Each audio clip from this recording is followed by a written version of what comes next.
Hey everybody, it's Jason Blaha here, and I'm going to do another coffee chat before I get my day started. Got a hook grip on the cup.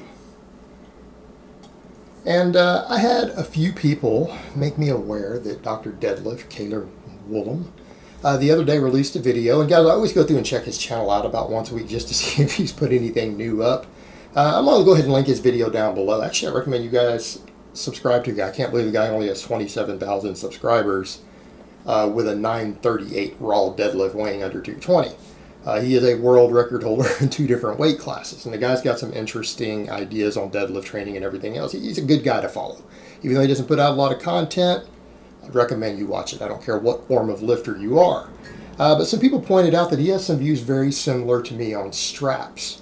And that's a good point to bring home. And here's the thing, guys. There's a reason I act so dogmatic about straps. It's not because I don't think straps have their place. It's that 95% of people who use straps have no business using straps for the things that they are using them for. And the problem, and I'm going to have to talk about this more because I do have a set of straps for one specific purpose only in my training. And now that I have a set, and my purpose is actually one of the same reasons Cailer uses straps. One of the exact same reasons. But because of that, this is going to become a bigger topic because people are going to think that they need straps. And I'm going to be honest with you. This is going to kind of come back to the point that he makes. If you're working on reaching a 500-pound deadlift, like right now, if you're trying to work towards reaching a 500-pound deadlift and you own straps for any purpose at all other than maybe power shrugs, you've already messed up. You've already made a mistake. You shouldn't have even bought straps yet. You don't have a use for them. And in fact, they're going to be a potential handicap for you because you might accidentally use them for rows or something else. And that's kind of one of the things that I like about him. He says kind of what I say. Straps are more or less a last resort. You don't use straps until you have a specific need for them. And doing rows and lat pull downs is never a reason to have straps.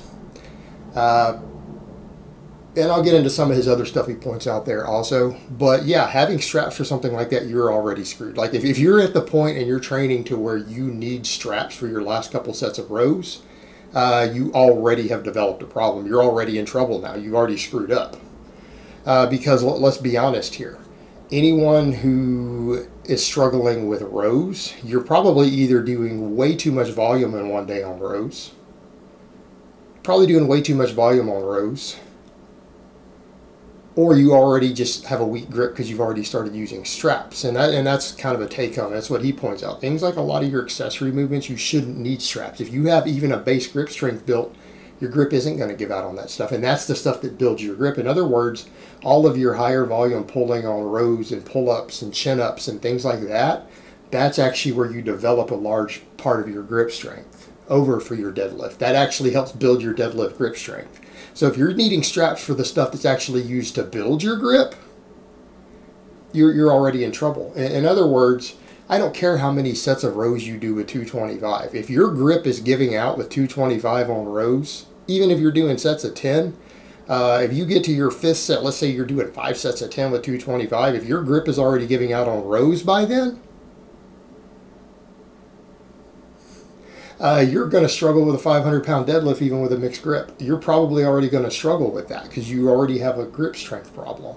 That's not good. Straps are a last resort.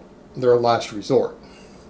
All your accessory work like that, other than, again, maybe heavy shrugs, you should be doing completely raw because that's how you build your grip strength. And what he recommends is the same thing I would tell people. Run double overhand as long as you can. Early on in your training, double overhand your deadlifts as long as you can get away with it. That's why we have chalk. If your gym doesn't allow chalk, use liquid chalk. And I had someone say, if you don't have, their gym wouldn't let them use liquid chalk. Well, that's insane. I've never heard of that. You need to just quit the gym or go talk to the owner. Be like, are you serious? Find a different gym at that point. That's just absurd. But chalk, double overhand, and then go to a mixed grip if you have to. Or like I had said, learn the hook grip early on. Like Cailer kind of did that later on, learn the hook grip later, and that's what he uses for his world record deadlifts. I told people already, if you learn the hook grip early on, you might not need straps even longer.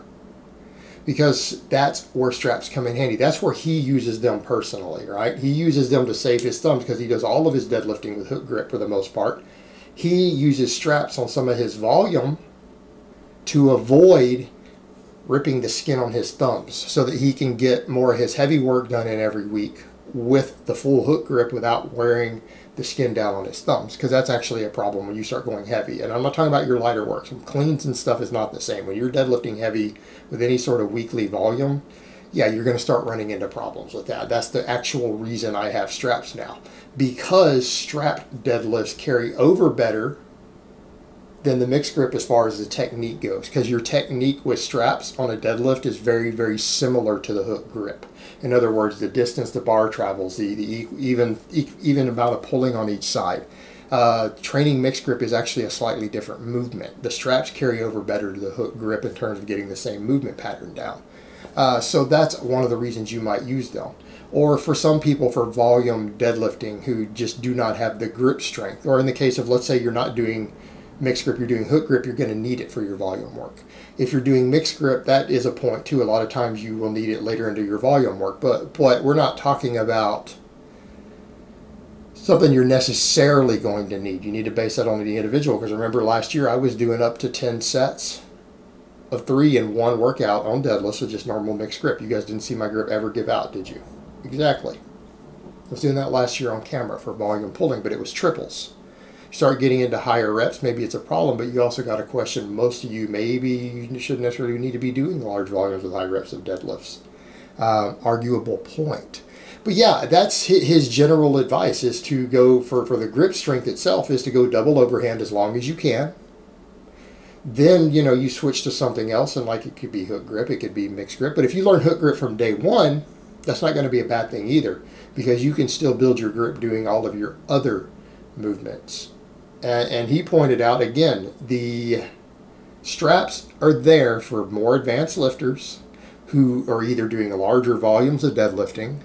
They're doing a hook grip so that they actually need to save their thumbs to some extent, because they don't want to do mixed grip because of risk of bicep tears, everything else. But again, you're dealing with more advanced lifters. Honestly, for most novice lifters, if you're not going to learn the hook grip, the mixed grip is probably fine. Just switch hands on every rep. You're going to reset on every rep anyways, right? No one who's smart's going to touch and go deadlift. So if you're going to reset every rep anyways, just switch your hands if you need to. Or every other set, switch sides. That will deal with the unevenness issue. And let's be frank here. The majority of people who have a sub 500 pound deadlift, you're not going to tear a bicep. Unless you're just using really, really crappy form and you're not pulling the slack out of the bar. But people who train their biceps, who don't have an enormously strong deadlift, are probably not going to tear a bicep doing mixed grip. That's a very, very minor concern.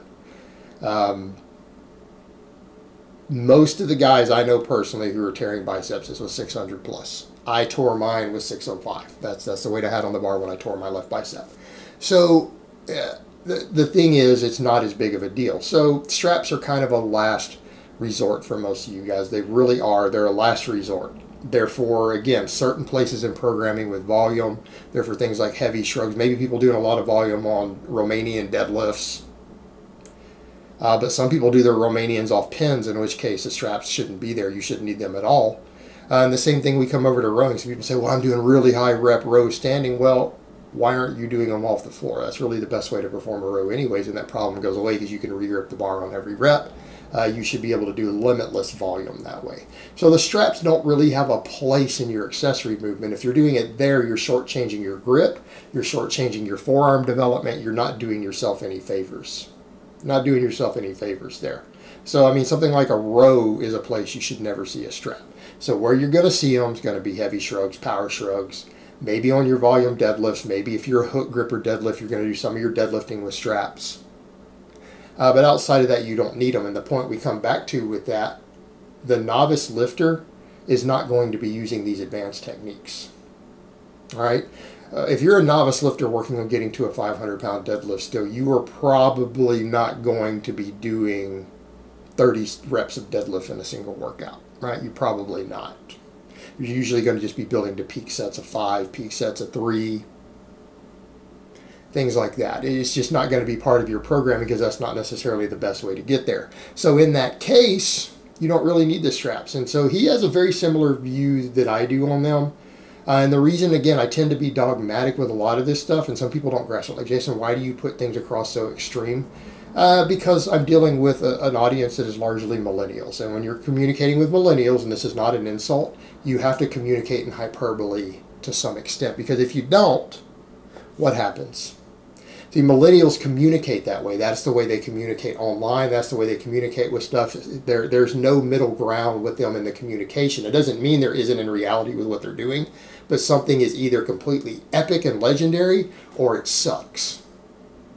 Right? Black and white. Everything in the way that millennials communicate, and I've observed this over the years, needs to be extreme in your message or they don't get it. So when you say straps suck, you don't need straps, that doesn't actually mean that as an advanced lifter you might not have a use for them. It means that it's a long time coming away, and that for now, if you're using them for probably anything, it's a hindrance for you. For the majority of your lifting career, at least the first couple years, they're probably going to be a problem. They're going to hurt you more than they're going to help you. Right? So that's what we're talking about here. Doesn't mean never, but you have to communicate it that way or it doesn't sink in. Because if you try to say that, what happens? And something Cailer might need to learn when you're dealing with people. Everyone thinks they're an advanced lifter.